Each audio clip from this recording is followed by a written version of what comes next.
Bismillahirrahmanirrahim. Assalamualaikum warahmatullahi wabarakatuh. Innal hamdalillah nahmaduhu wa nasta'inuhu wa nastaghfiruh wa na'udzu billahi min shururi anfusina wa sayyiati a'malina. Man yahdihillahu fala mudilla lahu wa man yudlil fala hadiya lahu. Wa asyhadu an la ilaha illallah wahdahu la syarika lah wa asyhadu anna Muhammadan abduhu wa rasuluh. Ya ayyuhalladzina amanu taqullaha haqqa tuqatih wa la tamutunna illa wa antum muslimun.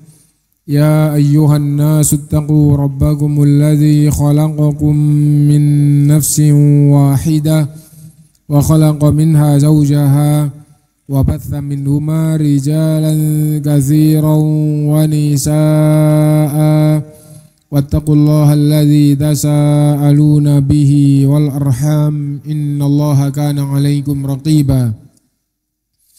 Ya ayyuhalladzina amanu taqullaha wa qulu qawlan sadida yuslih lakum a'malakum wa yaghfir lakum dhunubakum. Wa man yuti'illaha wa rasulahu faqad faza fawzan 'azima. Amma ba'du fa inna asdaqal hadithi kitabullah wa khairal hadyi hadyu Muhammadin sallallahu alaihi wasallam wa syarrul umuri muhdatsatuha wa kullu muhdatsatin bid'ah wa kullu bid'atin dhalalah wa kullu dhalalatin finnar. Ikhwani wa akhwati rahimakumullah, alhamdulillah kita bisa melanjutkan kajian kita dan sekarang ayat 140 dari surat An-Nisa. Kita baca dulu ayatnya. A'udzubillahi minasyaitonir rajim. Wa qad nazzala 'alaikum fil kitabi an idza sami'tum ayatillahi yukfaru biha wa yustahza'u biha fala taq'udu ma'ahum hatta yakhudu fi haditsin ghairi innakum idzam mithlukum innallaha jami'ul munafiqina wal kafirina fi jahannama jami'an alladzina yatarabbasuna bikum fa in kana lakum fathum minallahi qalu alam nakum ma'akum wa in kana lil kafirina nasibun qalu alam nastahwidh alaikum wa namna'kum minal mu'minin fallahu yahkumu bainakum yawmal qiyamah wa lan yaj'alallahu lil kafirina 'alal mu'minina sabila. Wa qad nazzala alaikum, dan sungguh telah menurunkan kepada kalian Allah subhanahu wa ta'ala. Allah subhanahu wa ta'ala telah menurunkan kepada kalian fil kitabi, di dalam Alkitab, yaitu dalam Al-Quran. Menurunkan hukum atau aturan. An idza sami'tum ayatillahi yukfaru biha wa yustahza'u biha. Yaitu jika kalian mendengar ayat Allah subhanahu wa ta'ala diingkari dan direndahkan, diolok-olok. Jika kalian mendengar ayat Allah subhanahu wa ta'ala diingkari dan dihinakan, direndahkan, diolok-olok, berarti mereka sedang membicarakan yang berkaitan dengan agama, lalu agama atau ayat Allah itu diingkari atau direndahkan. Fala taq'udu ma'ahum. Hukum Allah itu adalah kalian tidak boleh duduk bersama mereka. Sungguh Allah telah menurunkan hukum untuk kalian. Nazzala alaikum, Allah telah menurunkan kepada kalian, wahai orang yang beriman. Apa aturan Allah ini? Apabila kalian mendengar ayat Allah diingkari atau dihinakan, kamu tidak boleh duduk bersama mereka. Itu hukumnya. Yang dibahas bukan mengingkari, mengkufuri ayat Allah. Yang dibahas bukan menghinakan ayat Allah. Mengingkari ayat Allah, menghinakan ayat Allah itu membatalkan iman. Bukan itu pembahasan di sini. Pembahasan di sini adalah kalian wahai orang yang beriman. Kalian itu orang yang beriman dengan ayat Allah, mengagungkan ayat Allah. Kalau ada ayat Allah diingkari dan dihinakan, kalian tidak boleh duduk bersama orang-orang yang mengingkari atau orang-orang yang menghinakan ayat Allah. Ini yang dibahas adalah hukum untuk orang yang beriman, bagaimana bermuamalah dengan orang-orang yang mengingkari dan yang merendahkan ayat Allah. Gitu. Hatta yakhudu fi haditsin ghairi. Kalian tidak boleh bersama mereka sampai mereka berbicara tentang urusan lain. Nah, berarti kalau kita sudah paham mengingkari ayat Allah itu kafir. Karena mengingkari tidak beriman. Bahkan merendahkan, meskipun dia percaya tapi direndahkan, dihinakan, itu kafir, membatalkan iman. Qul abillahi wa ayatihi wa rasulihi kuntum tastahzi'un la ta'tadhiru qad kafartum ba'da imanikum. Katakanlah, apa Allah, apa ayat Allah, apa Rasul Allah kamu rendahkan, kamu olok-olok, kamu hina, kamu ejek. La ta'tadhiru, kalian tidak bisa beralasan. Qad kafartum ba'da imanikum. Sungguh kalian telah kafir setelah kalian beriman. Teksnya jelas, kalian telah kafir setelah beriman. Bahasa ulama mengolok-olok Allah atau ayat Allah atau Rasul Allah itu membatalkan iman. Kenapa? Karena teksnya kamu telah kafir setelah beriman. Berarti asalnya kamu orang yang beriman, kamu jadi kafir. Kenapa? Karena tastahzi'una billahi au bi ayatihi au bi rasulihi, berarti istiza kepada Allah atau ayatnya atau rasulnya itu membatalkan iman. Nah, kalian orang yang beriman, yang mengagungkan Quran, tidak mengingkari. Nah, kalau ada orang yang kayak begitu, kalian wahai orang yang beriman tidak boleh duduk bersama mereka. Lah sekarang apa boleh duduk bersama orang semisal dengan itu? Boleh, tatkala mereka tidak membicarakan tentang agama. Dan boleh itu bukan kebaikan. Boleh itu tidak haram, tapi bukan berarti baik. Karena itu kalau orang itu duduk bersama orang kafir, kenapa? Karena sedang membicarakan pekerjaan. Itu tidak haram, tapi bukan yang baik. Yang baik itu bekerja bersama orang yang sama-sama beriman. Nah, jadi itu. Nah, berarti kerja sama orang kafir itu tidak haram. Kerjasama tidak haram. Yang penting tidak ada hal-hal lain yang haram. Nah, jadi itu. Jadi tidak ada haramnya, maka tidak haram. Nah, tapi kalau sampai mereka membicarakan agama dan agama Islam direndahkan, tidak boleh duduk bersama mereka. Dan kalau tidak ada yang memalingkan larangan dari hukum asal, maka hukumnya adalah haram. Tidak boleh duduk bersama orang kafir tatkala mereka sedang berbicara tentang agama dan merendahkan atau mengingkari atau menyimpang dari agama atau ajaran agama Islam. Itu yang diinginkan di ayat ini, wallahu a'lam. Fala taq'udu ma'ahum, maka kalian jangan duduk bersama mereka hatta yakhudu fi haditsin ghairi, sehingga pembicaraan mereka pembicaraan lain bukan tentang ayat Allah, bukan tentang agama. Kalau mereka membicarakan agama, mengingkari ayat atau merendahkan ayat, kamu duduk bersama mereka, diam.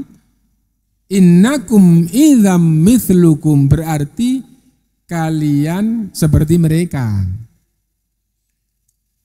Nah, jadi mendiamkan itu ada hukum. Gitu.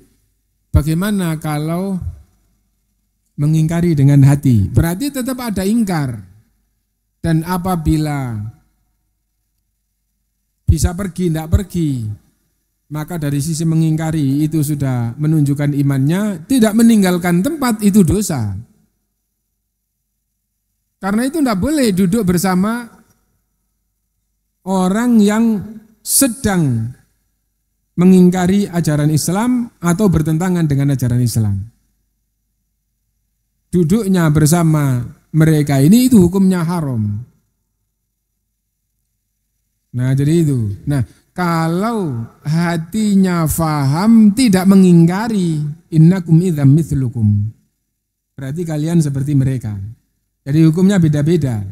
Itu sedang membicarakan kesyirikan. Ayat Allah diingkari, ayat Allah direndahkan, faham terus tidak ada ingkar dengan hatinya dan dia di situ. Innakum idzam mithlukum dengan hati. Dan dengan hati kekufuran itu kafir. Ingkar dengan hati harus pergi. Kalau tidak berhalangan untuk meninggalkan, tidak meninggalkan, duduknya sendiri itu dosa. Duduknya sendiri itu adalah dosa. Nah, karena itu tidak cukup mengingkari dengan hati. Dengan hati dan apabila punya kemampuan untuk meninggalkan tempat, harus meninggalkan tempat. Nah itu. Innakum idza mithlukum. Innallaha jami'ul munafiqina wal kafirina fi jahannama jami'a. Sungguh Allah SWT mengumpulkan orang munafik. Orang munafik itu yang zahirnya beriman tapi hatinya tidak senang syariat, tidak senang keimanan. Wal kafirina, dan orang yang kafir itu lahir batin, kafir, lahir batin tidak senang syariat Allah. Nah, Allah mengumpulkan mereka fi jahannama jami'a, dan kalau kalian bersama mereka maka akan berkumpul dengan mereka fi jahannam. Kalau iyadzubillah, dan kita berlindung kepada Allah SWT dari hal seperti itu dan akibatnya di akhirat nanti. Orang munafik itu seperti apa? Alladzina yatarabbasuna bikum, yaitu orang yang menunggu-nunggu keadaan kalian. Umat Islam sedang berjuang, ya apa hasilnya? Ditunggu-tunggu. Enggak dibantu, enggak dibantu. Seandainya zahirnya membantu, hatinya enggak. Dan yang lebih nyata itu justru keberadaannya itu merepotkan dan melemahkan. Nah jadi itu keadaannya. Dan kalau di dalam bab sulbul Islam itu berarti munafik hakiki. Kalau bukan sulbul Islam, misalnya begini, lembaga ini jelas-jelas urusannya adalah bagaimana menghidupkan agama Allah yang kembali kepada Quran dan Sunnah. Terus ada orang yang di dalamnya itu justru hatinya itu adalah mengambil keuntungan dan tidak dalam rangka bagaimana supaya agama ini maju. Sesungguhnya sifat kemunafikan itu nyata di dalam dirinya, tinggal di hadapan Allah Islamnya batal apa enggak. Nah jadi kayak itu, lembaga apapun, mau masjid, mau pondok, mau lembaga dakwah, mau apapun, itu hati-hati. Hati-hati, dan itu pelajaran untuk kita, Karena itu dulu ketika saya masih belajar itu ada ustadz yang dikenal itu oleh pendahulu-pendahulu, dia itu luar biasa. Gitu. Nah, terus banyak memberi nasihat, termasuk menasihatkan kepada kita, dan kita sudah dewasa. Saya sudah nikah. Gitu. Itu waktu belajar, dan itu nasihatnya itu kalau yang kalian inginkan dunia, maka jangan belajar agama seperti ini. Kenapa? Dunia akhirat jadi nggak dapat, bahkan mencelakakan. Gitu. Rasulullah SAW bersabda, man tolabal imma, gitu. Man tolabal ilma mimma yubtagha wajhullah la yata'allamuhu illa liyusiba bihi 'aradan minad dunya lam yajid arfal jannati yaumal qiyamah. Siapa yang belajar ilmu, yang seharusnya ilmu itu dipelajari semata-mata mencari ridho Allah, dia tidak mempelajarinya kecuali untuk dunia, tidak akan bau surga.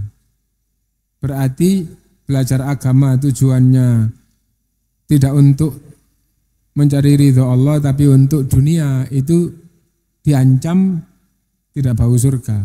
Dan dunianya lebih menguntungkan dari awal belajar dunia daripada belajar agama.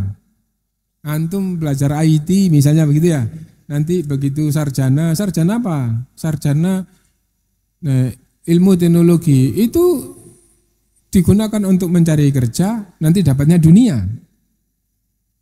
Dapat dunia dan halal dunianya. Belajar dunia untuk cari dunia, itu kerjaan yang halal.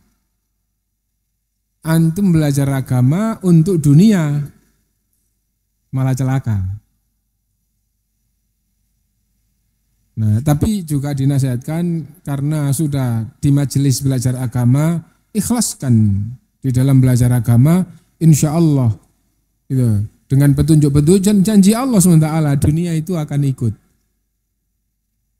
Gitu.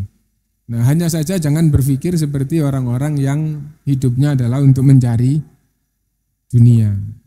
Diberi lebih bersyukur kepada Allah, diberi pas-pasan, sesungguhnya dengan qanaah Allah jadikan cukup. Nah itu. Nah, alladzina yatarabbasuna bikum, orang munafik adalah orang yang nunggu-nunggu keadaan kalian wahai orang beriman. Fa in kana lakum fathun, jika kalian mendapatkan kemenangan minallah, kemenangan itu dari Allah gitu. Qalu, orang munafik itu berkata, alam nakum ma'akum, bukankah saya adalah kelompok kalian? Apa maksudnya? Saya ini kelompok orang-orang yang beriman, maka tatkala menang saya termasuk di antara kalian yang menang ini. Nah itu. Kenapa? Supaya ikut menang bersama mereka, mendapatkan kemenangan, mendapatkan keberuntungan dunia. Gitu. Wa in kana lil kafirina nasibun, dan jika yang mendapatkan kesenangan itu orang kafir, tidak disebut fatah bagi orang kafir. Kalau orang kafir menang itu bukan fatah bagi orang kafir. Dan kalau difahami dengan akal itu juga sudah masuk. Apa maksudnya? Kalau peperangan di dalam agama itu, kalau umat Islam diserang lalu mempertahankan, nah itu menang gitu aja, dan itu tidak fatah. Kenapa? Karena menang dalam bertahan, berhasil mempertahankan. Tapi ketika perangnya itu adalah dalam rangka untuk menjadikan negara kafir yang bertuhankan batu supaya bertuhankan Allah, kemudian akhirnya tidak ada jalan kecuali perang lalu menang, itu namanya fatah. Karena itu fatah itu hanya untuk Islam. Kemenangan dengan bahasa fatah itu hanya untuk Islam. Itu. Wa in kana lil kafirina nasibun, apabila orang kafir yang mendapatkan kesenangan. Qalu, orang munafik itu berkata, maksudnya di dalam perang orang kafir yang menang, orang munafik berkata, alam nastahwiz alaikum, bukankah kami ikut memenangkan kalian dalam menghadapi orang yang beriman. Wa namna'kum minal mu'minin, bukankah kami juga menghalang-halangi orang yang beriman tatkala menyerang kalian. Gitu. Nah, berarti orang munafik itu ketika ikut perang itu justru ngerepot-ngerepoti orang yang beriman. Gitu. Fallahu yahkumu bainakum yaumal qiyamah. Allah akan menghukumi kalian nanti di hari kiamat. Walai yaj'alallahu lil kafirina 'alal mu'minina sabila, dan Allah tidak akan menjadikan kemenangan untuk orang-orang kafir atas orang-orang yang beriman. Seandainya orang kafir itu diberikan kemenangan sesaat, kalau orang yang beriman memperjuangkan keimanannya, Allah akan memenangkan kembali. Nah, kalau bertanya, kenapa dunia sekarang Islam kok tidak mendapatkan kemenangan? Karena umatnya tidak betul-betul ingin memperjuangkan keimanan. Seandainya ada negara yang betul-betul ingin menegakkan agama sesuai dengan yang diajarkan oleh Rasulullah, kembali pada Quran dan Sunnah, terus setelah berhasil kemudian akhirnya mengembangkan gitu. Tetangga sebelah diajak bergabung dan menegakkan hukum Allah sesuai dengan Quran dan Sunnah, maka janji Allah orang yang menolong agama Allah akan ditolong. Tapi itu setelah penjajahan hampir merambah ke seluruh negeri Islam, tidak ada lagi seperti itu. Nah kemudian 300-an tahun yang lalu lebih, nah itu ada dimulai dari kerajaan kecil dan akhirnya hampir setiap perang menang, tapi terus akhirnya berhenti, tidak meluas lagi dan itu jadinya negara Saudi. Asalnya Mamalik, gitu. Di luar kekuasaan, karena kekuasaan Utsmani wilayahnya tidak disebutkan masuk di wilayah itu.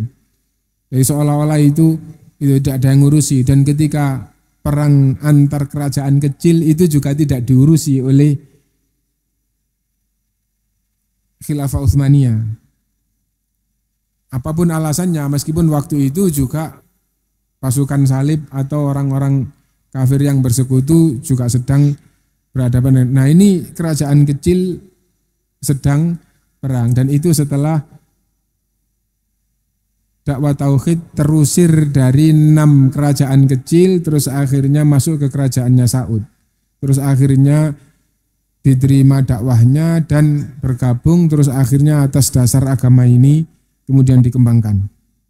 Nah ketika ingin mengembangkan kerajaannya ke kerajaan sebelah kecil-kecil, kerajaan kecil-kecil semuanya, tidak sebesar kota di zaman sekarang.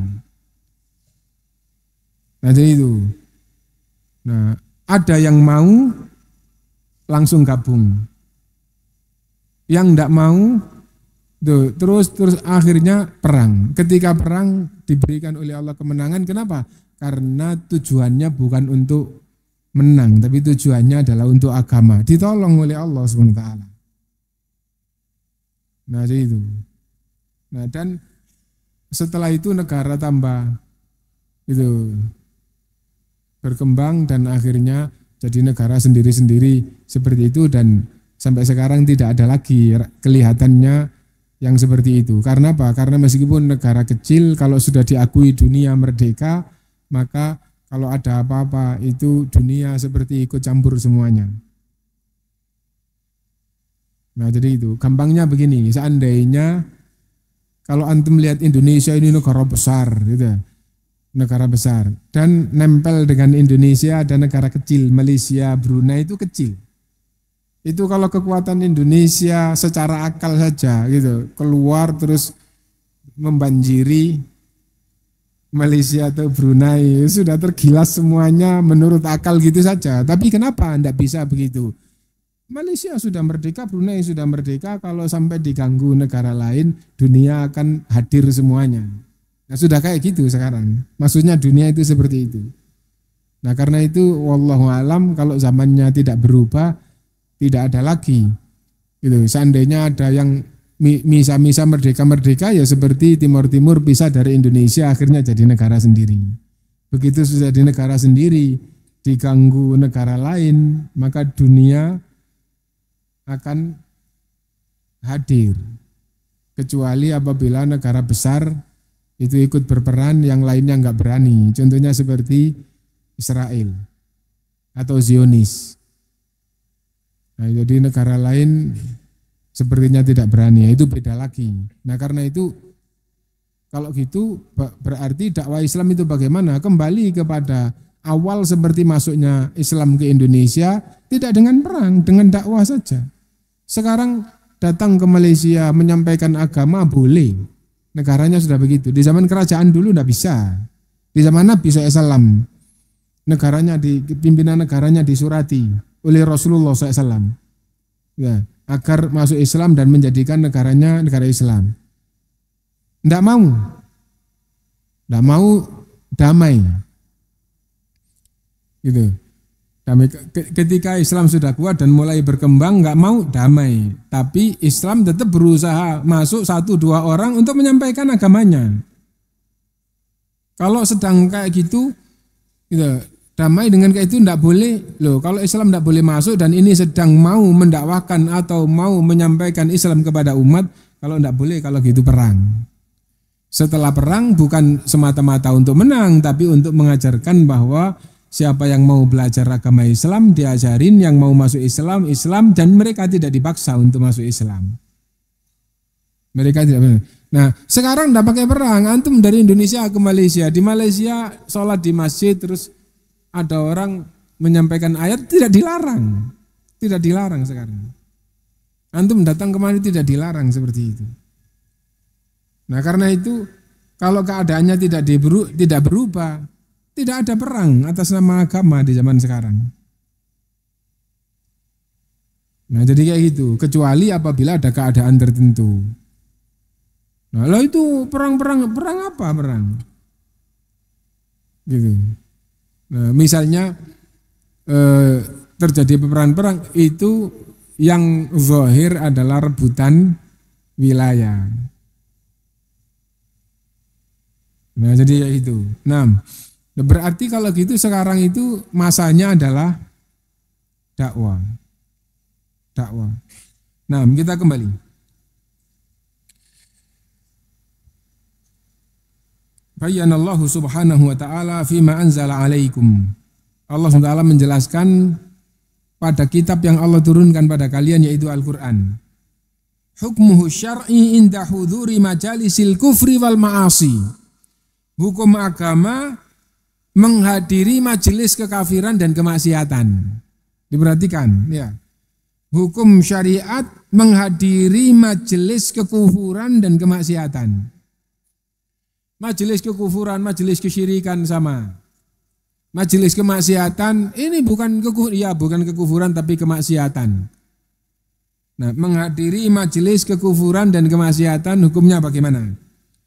An idza sami'tum ayatillahi yukfaru biha wa yustahza'u biha, yaitu jika kalian dengar ayat Allah diingkari atau direndahkan.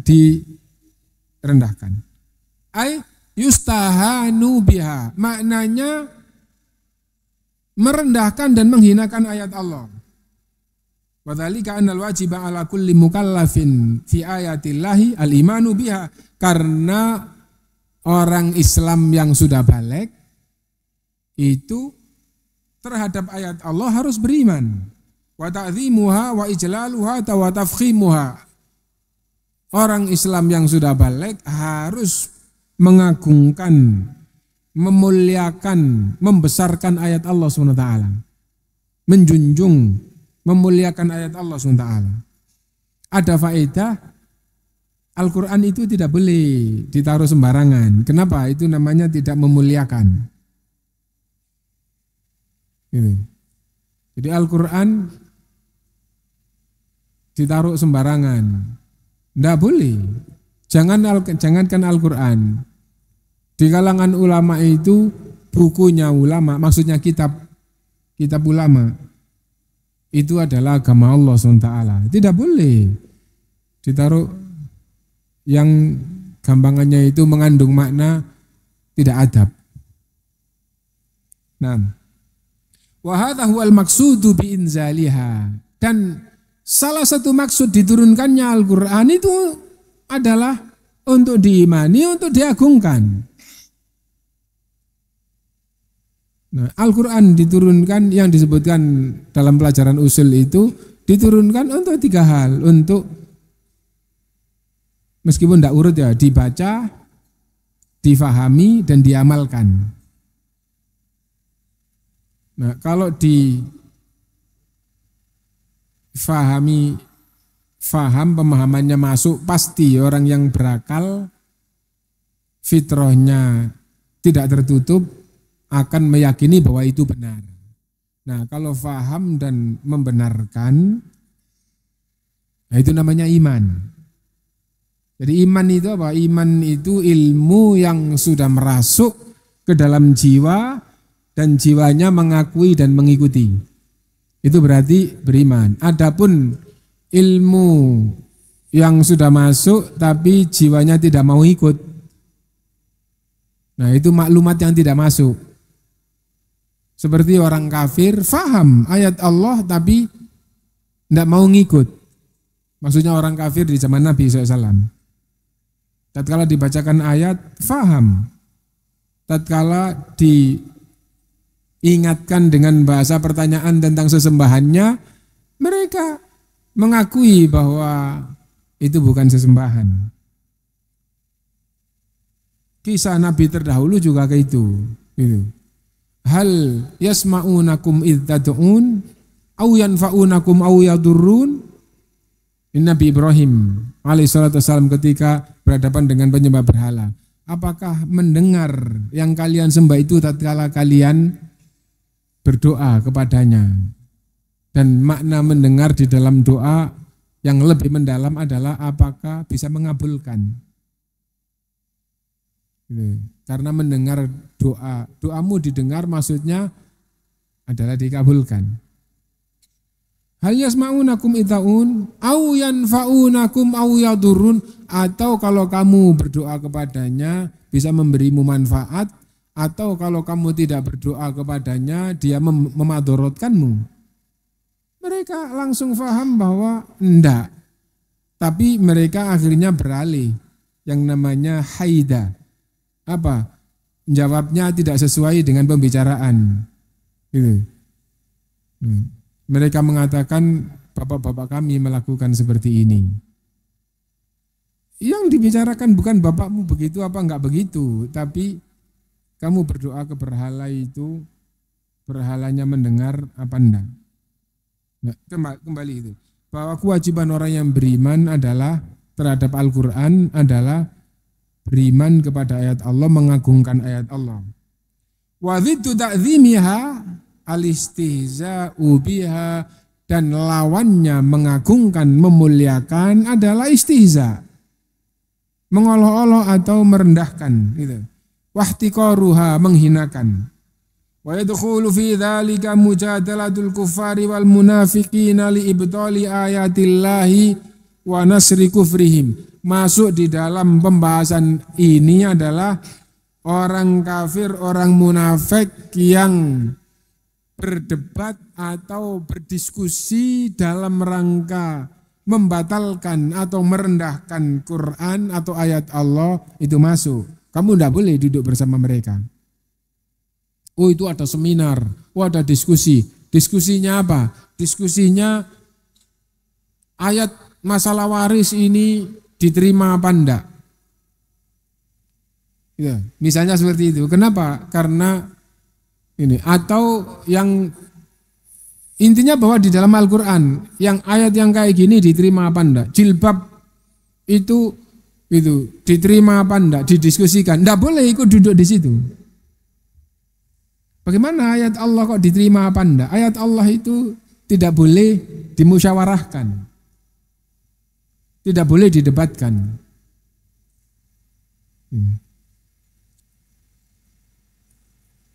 Wa kadzalikal mubtadi'una ala ikhtilafi anwa'ihim. Begitu juga ahli bid'ah dengan segala macam bentuk bid'ah. Fa inna ihtijajuhum ala batilihim yatadhammanul istihanatu bi ayatillah. Hujjah atas kebatilan mereka, dalil-dalil yang digunakan untuk menguatkan bid'ah, itu maksudnya hujjah atas kebatilan mereka mengandung penghinaan terhadap ayat Allah SWT.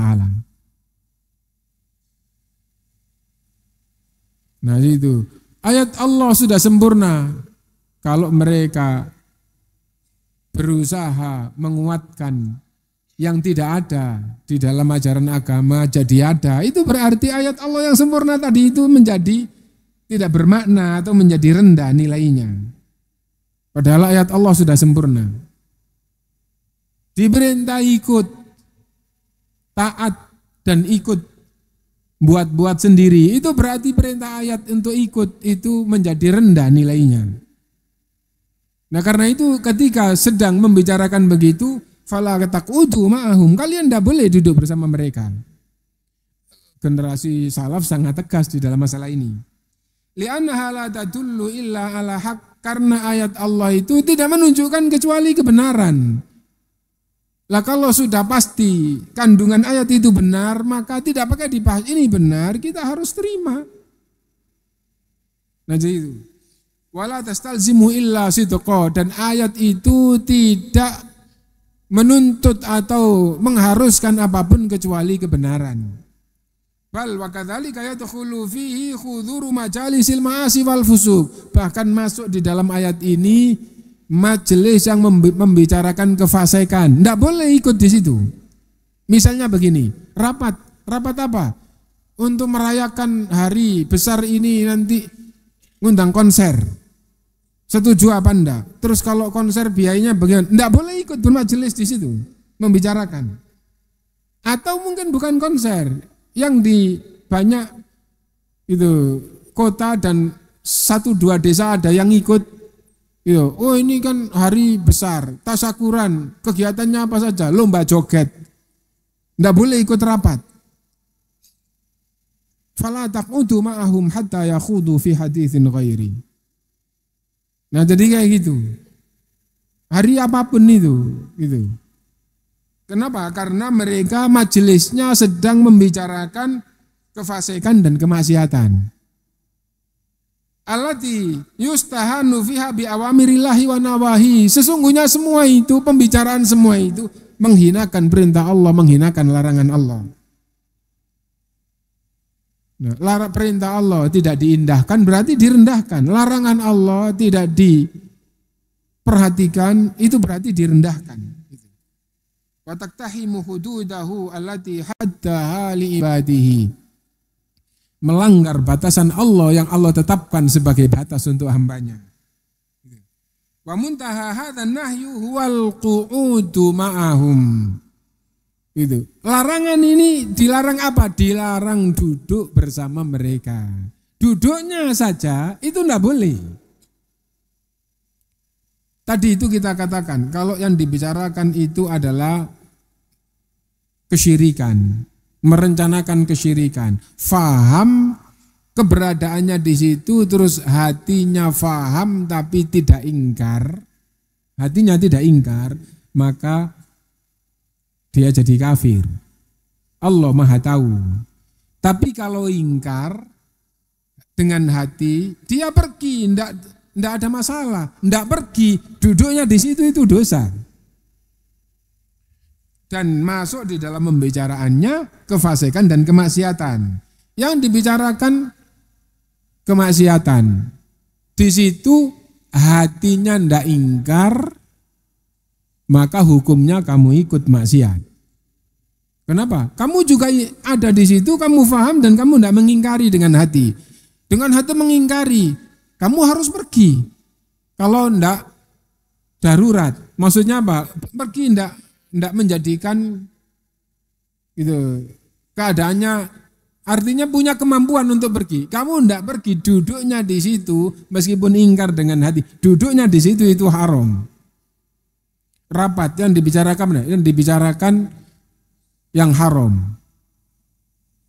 Meninggalkan tempat bisa, tidak meninggalkan tempat itu dosa, haram. Nah jadi dua hal, hatinya sendiri, zahirnya sendiri. Nah itu. Hatta yakhudu fi haditsin ghairi, sampai mereka membicarakan yang lain. Oh sekarang tidak membicarakan itu, apa? Membicarakan kerja bakti untuk kebersihan desa. Tidak apa-apa. Tidak apa-apa. Kumpul semuanya. A, B, C, non-muslim, Islam, orang kafir, orang Islam. Rapat apa nih? Rapat desa untuk membicarakan bagaimana supaya kerja bakti besok itu bisa jalan lancar, terus dibagi di RT 1, itu tidak apa-apa. Kenapa? Karena yang dibicarakan bukan kekafiran, bukan kemaksiatan. Gitu.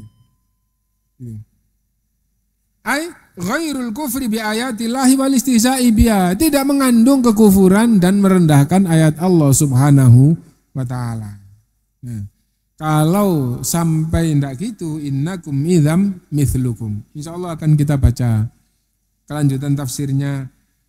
Itu akan kita baca pada pertemuan yang akan datang. Ini mengingatkan kita, kenapa? Karena tatkala kita sudah keluar dari lingkungan ma'had, itu pasti akan menemui keadaan begini. Dan pada pertemuan yang lalu saya ingat hadis lalu saya sampaikan juga ke antum semuanya, yaitu man talaba ridallahi bisukhtin nas radhiyallahu anhu wa ardu anhun nas. Antum nanti kalau sudah di masyarakat, oh enggak mau saya, enggak ikut saya, mohon maaf. Dengan kalimat yang baik, enggak cocok dengan orang, enggak mau gabung, ya. Karena apa? Atas dasar agama. Kenapa? Kalau saya ikut, saya bisa dimurkai oleh Allah. Saya lebih berharap ridho Allah. Man talaba ridallahi bisukhtin nas radhiyallahu anhu wa ardu anhun nas. Yang mencari ridho Allah, meskipun dengan dibenci orang, Allah akan ridho kepadanya, dan Allah akan buat banyak orang juga akan ridho kepadanya. Wa man talaba ridhon nasi bisukhtillah, dan yang mencari ridho manusia dengan dibenci Allah. Wah, saya enggak ikut ya, enggak enak. Wah, saya enggak ikut dong di lingkungan. Nah, talaba ridhon nasi bisukhtillah, sakhita alaihi Allahu wa askhata anhun nas. Nah, karena itu penting untuk dipegang bahwa kita benar, orang lain tidak senang, tidak ngurusi orang lain. Nanti Allah tetap akan jadikan ada banyak orang yang senang, ya. Meskipun juga orang jelek-jelek itu tidak senang. Kenapa? Karena kita di atas kebenaran. Nah, dan supaya semua orang ridho itu enggak bisa. Kamu mau baik mau jelek enggak ada orang diridhoi semua manusia, itu enggak ada. Kenapa? Yang jelek itu pasti enggak senang dengan yang baik. Yang baik kalau benar, orang yang jiwanya baik itu enggak akan senang dengan kejelekan. Dan kita diperintah untuk berusaha dan juga diperintah untuk berdoa. Allahumma habbib ilainal iman wazayyinhu fi qulubina wa karri ilainal kufra wal fusuq wal isyan waj'alna minar rasyidin. Wallahu a'lam. Subhanakallahumma bihamdika asyhadu an la ilaha illa anta astaghfiruka wa atubu ilaik. Walhamdulillahirabbil alamin. Assalamualaikum warahmatullahi wabarakatuh. Al Furqan TV, saluran pendidikan, dakwah dan inspirasi Islami.